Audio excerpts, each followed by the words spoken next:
Mayamang Buhay channel viewer, salamat po. Meron nagko-comment sa aking napakahabang 20-minute na Tagalog na translate ko po itong libro ni President Donald Trump at Robert Kiyosaki, Why We Want You to Be Rich.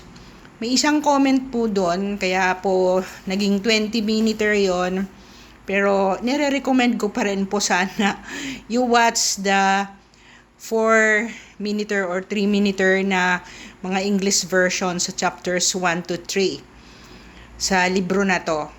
But anyway, may recommendation po. May isang comment na sana, ma'am, paano bang maging positive thinker? Kasi kahit anong gawin namin na pag positive thinking, hindi talaga nagwo-work out yon. So, yun yung sinabi ko, ang positive thinking at saka passion, inside job yan. Hindi ko yan pwede ituro sa inyo. Pero meron po akong mga ginagawa. Kung magagawa nyo rin, napakasimple lang po, kaya nga yung aking title ay Life Basics Basics lang talaga. Sa matiwasay na buhay, over 60 years na po ako. Yun lang pong ginagawa ko mula nang maliit ako So, una talaga, when I wake up, I pray ng gratitude lang. Salamat, hindi kailangan mag-rosaryo po at mag-Our Father. Although I'm a Catholic now, also, I was born a Catholic, nagbalik po ako loob. Pero, yun lang po, napakasimple lang ang prayer ko. Salamat po. Ako'y walang sakit, walang high blood, walang diabetes. Nakakain ko pa ang mga nakakain ko nang ako'y 15 anyos pa lang. So, una yun. And then, I really exercise. I do trampoline 3 minutes a day, ground walking, nagpapa sunbath po. Ngayong retired na ako, I really do sunbathing. Napaka-luxurious po ng sunbath kasi nung nagtatrabaho ako, halos hindi ako maarawan because I'm already gone by 5:30 in the morning and goes home. Usually, nasa bahay ako 11 in the evening. So, ganun lang po, routine ko. 2 beses akong maligo, 2 beses din akong mag-pray. Umaga at gabi. And then, isiniselebrate ko po kahit ngayon na retired na po ako, pag nakapaglinis ako at nakapag-organize sa aking mga things, kasi napaka ko po, meticulous sa aking organization. I cannot work in a very dirty area. So, organized po ito. So, ang sarap kasi ng pakaramdam na organize mo lahat. Kaya nga sa Feng Shui, I'm a believer of Feng Shui. I hope you can also go to the tips sa Feng Shui kasi whatever I can work para ako'y madagdagan ng aking kaalaman at wala namang mawawala sa akin kung gagawin ko ang mga Feng Shui tips. And I think it also contributed to my positive thoughts. Pangatlo ay ako po ay napapalagiran ng mga friends. Actually, may mga 5 friends lang ako talaga mula sa elementary ko na positive din sila sa life at napaka-religyosa, mas religyosa sa akin. I really distance myself from yung mga taong hindi mo pa nga close, ang dami nang sinasabi sa iba. When they gossip others, definitely ka rin nila. They will find fault and share to others kung ano yung mga hindi mo magandang ugali. So, nag-iisa lang po.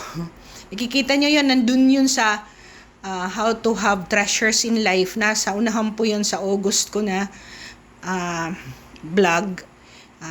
Try to find it. Yung recent nga, I really find at least once a month to go out with a friend.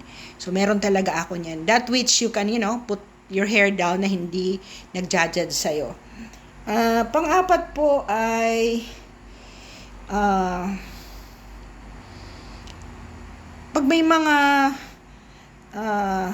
kabiguan ako or sablay sa buhay, of course, sumasablay din po ako, di ba? Yung mga palpak akong ginagawa sa buhay, I stand ground and be accountable to it. Lahat po ng palpak sa buhay natin, atin man talaga yon. So, I say, okay, sablay ako doon, anong gagawin ko para next time, hindi ko na yan maulit.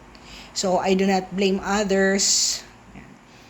Kasama yan, halimbawa, mga nakikita ko sa aking mga kapwa babae na iniiwan ng asawa or nagde-decide na makipag-separate ng asawa, ang sinasabi ko lang, sino ba ang exempted dyan? Diba?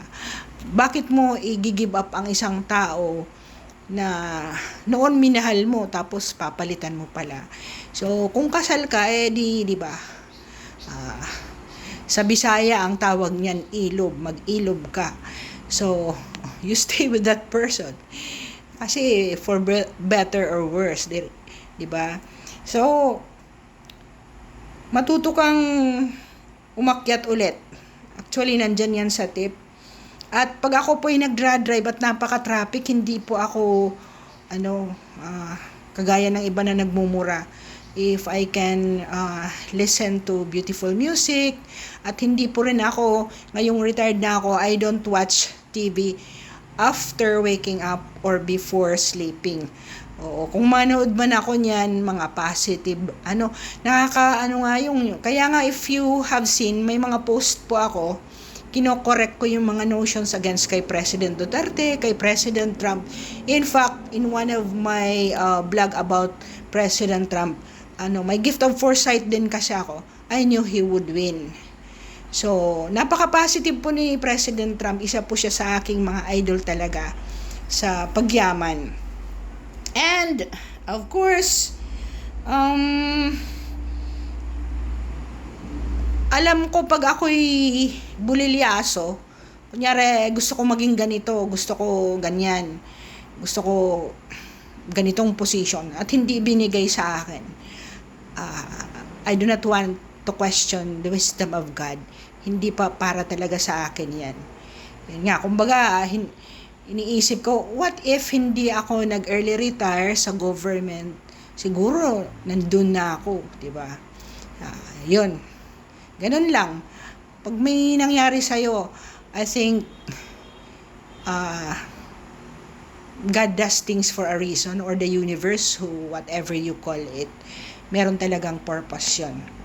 Yun lang po, ang pagiging positive. Natawa nga ako nung may nag-recommend kung paano daw maging positive thinker. Oo, di ba? Kahit sa magkakapatid, di ba?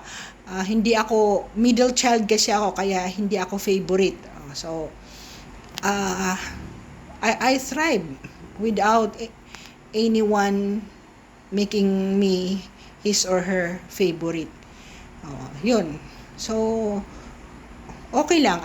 I'm very, I'm very comfortable. If you like me, salamat. Yun. Hindi kasi ako pleaser. So, I think rich people do not want to please. Kung ano lang ang tama, yun ang turo sa akin ng tatay ko. 5 principle in life. Do what is right. Na pag tinanong ka ng Diyos mo na bakit mo ginawa yun, ay hindi ka mapapahiya. Legal ba ang ginawa mong decision? Ethically, morally. At if your member of your family will ask you bakit mo yun ginawa, ay hindi ka mahihiya. Yan lang po ang aking tips para ikaw ay magkaroon ng passion at positive thinking na one day ikaw ay mai-elevate din sa iyong kinalalagyan ngayon. Do subscribe, comment, and like.